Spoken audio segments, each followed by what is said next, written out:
Bismillahirrahmanirrahim. Assalamualaikum warahmatullahi wabarakatuh. Bertemu kembali dengan saya, Teni Nur Latifah HR. Saat ini kita akan berbicara atau berdiskusi atau membahas mengenai imunologi. Namun imunologi itu adalah suatu ilmu yang sangat luas sekali, ya. Jadi sebelum kita mempelajari imunologi secara keseluruhan sebagai awal, maka kita harus pahami dulu tentang sistem imun. Oleh karena itu, pada pembahasan kali ini kita akan membahas tentang sistem imun.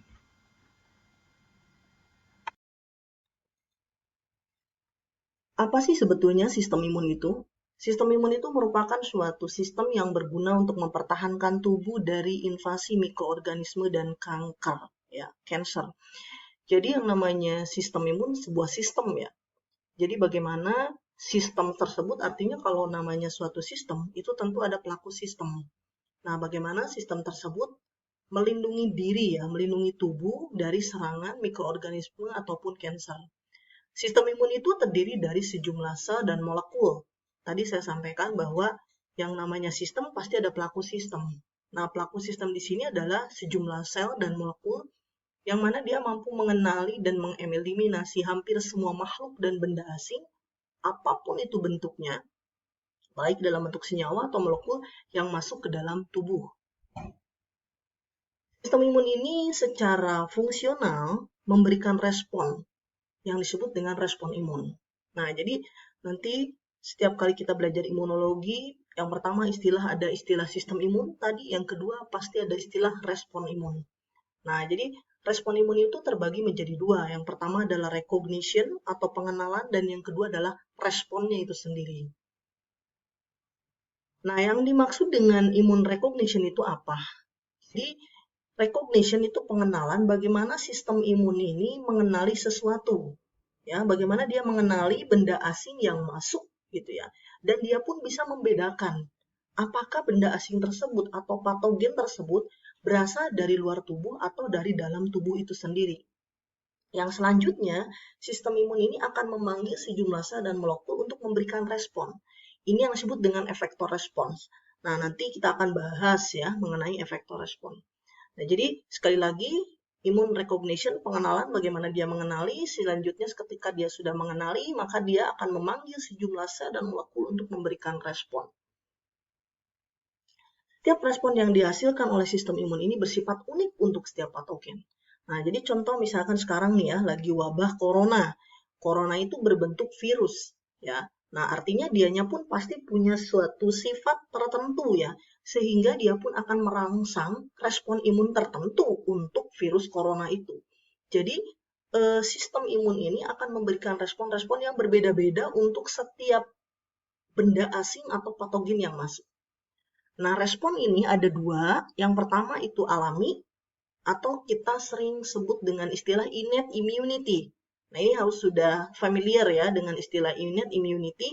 Yang kedua, respon yang spesifik atau disebut dengan adaptive immunity.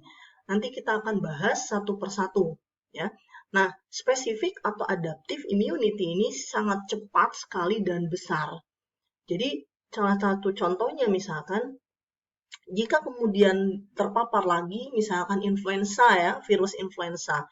Misalkan si A kena virus influenza. Nah, kemudian direspon ya oleh imun. Nah, kemudian suatu saat terpapar lagi influenza.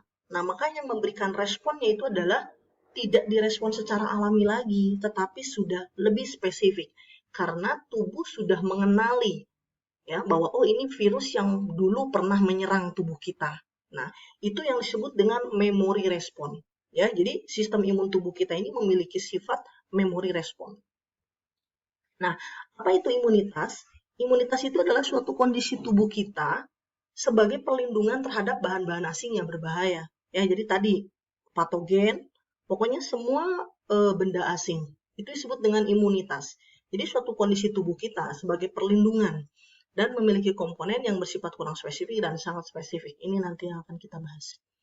Nah, kita mulai membahas mengenai innate immunity atau apa tadi? Innate immunity itu adalah immunity yang alami, ya. Nah, jadi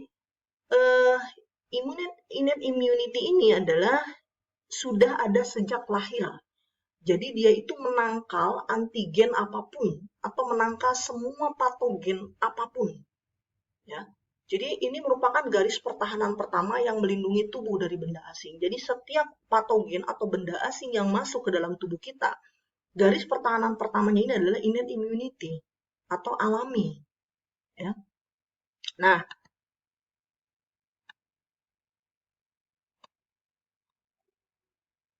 jadi innate immunity ini sudah ada sejak lahir dan suatu mekanisme pertahanan terhadap penyakit yang tidak spesifik. Artinya semua apapun ditangkal terlebih dahulu oleh innate immunity ini.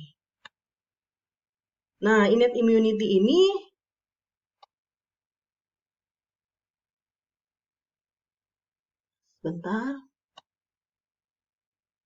ya, innate immunity ini lebih dulu dan terdiri dari sel fagosit. Innate immunity ini lebih duluan, ya. Jadi tadi ya, sekali lagi ini adalah lini pertama, barrier pertama. Dan kita lihat di sini ada gambar, ya, ada gambar. Nah, nanti saya akan jelaskan lagi dalam suatu gambar yang lebih jelas, ya, bahwa yang pertama di dalam innate immunity itu adalah sel barrier kulit, ya, dan sejumlah komponen yang dikeluarkan oleh kulit. Nah, baru lini kedua sel-sel imun itu adalah fagosit beserta sejumlah bahan-bahan yang dikeluarkan oleh sel fagosit tersebut. Nah, jadi sekali lagi innate immunity ini terdiri dari pertama sel barrier dulu, ya, sel barrier kulit, kemudian sel fagosit yaitu makrofag, neutropil, serta sejumlah komponen antimikrobial yang dihasilkan oleh sel inang. Nah, kemudian molekul yang terlibat dalam innate immunity memiliki struktur yang disebut dengan pattern recognition. Jadi pattern recognition itu seperti ini, bahwa sel-sel di dalam innate immunity ini mampu mengenali pola molekul yang ada di dalam kuman, ya. Nah, bagian dari imun tersebut yang bisa mengenalinya itu adalah reseptor. Ya, mungkin ini harus sudah mulai familiar dengan istilah reseptor, ya. Jadi ada reseptor-reseptor yang ada di sel-sel imun ini, innate immunity ini, yang bisa mengenali pola-pola yang ada di dalam kuman. Sel innate ini bersifat fagosit. Tadi sudah kita bahas, ya, fagosit selnya ada apa aja, yaitu makrofag, neutrobil, kemudian ada lagi NK cell, ya. Dan yang mempunyai sifat pengenalan adalah sel fagosit. Dan reseptornya banyak sekali di permukaan sel fagosit ini. Misalnya ada TLR, ya. Kemudian TLR ini banyak, ya. Ada 1 sampai dengan 9. Dia punya spesifitas pattern recognition masing-masing, ya. Jadi saya simpulkan mekanisme pertahanan utama dari innate immunity ini adalah proses fagositosis, ya. Nah, di sini saya perlihatkan gambar, ya. Ini adalah innate immunity, kemudian ini adalah adaptive immunity, ya. Innate immunity ini adalah tadi imunitas alami yang memang lini pertama di dalam tubuh kita, yang tidak spesifik, yang artinya semua benda asing apapun, semua patogen apapun yang masuk ke dalam tubuh kita pertama dilindungi atau diserang, ya, oleh innate immunity. Baru jika innate immunity ini sudah tidak bisa, ya, sudah tidak mampu lagi, gitu, ya, baru dia mengaktifkan adaptive immunity. Nah, tadi sudah kita bahas, di dalam innate immunity ini lini pertahanan pertamanya adalah epithelial barrier, jadi kulit, ya. Nah, jadi ini harus menjadi perhatian kita semua, ya, bahwa ketika ada mikroba, epithelial kulit inilah yang akan menangkap. Kemudian dia akan mengeluarkan berbagai sekresi menahan masuknya mikroba. Jadi, jika epitel ini rusak, maka bakteri akan masuk. Nah, jadi ini semua harus bisa paham bahwa begitu pentingnya kita menjaga kulit ini ya, jangan sampai ada kulit itu digosok-gosok gitu ya sampai terbuka, akhirnya rusak sel epitelnya. Ini yang menyebabkan nanti bakteri itu masuk. Nah, jadi eh, selama kulit kita intak ya, bagus, nah berarti lini pertama di dalam innate immunity kita ini jalan gitu ya, bagus.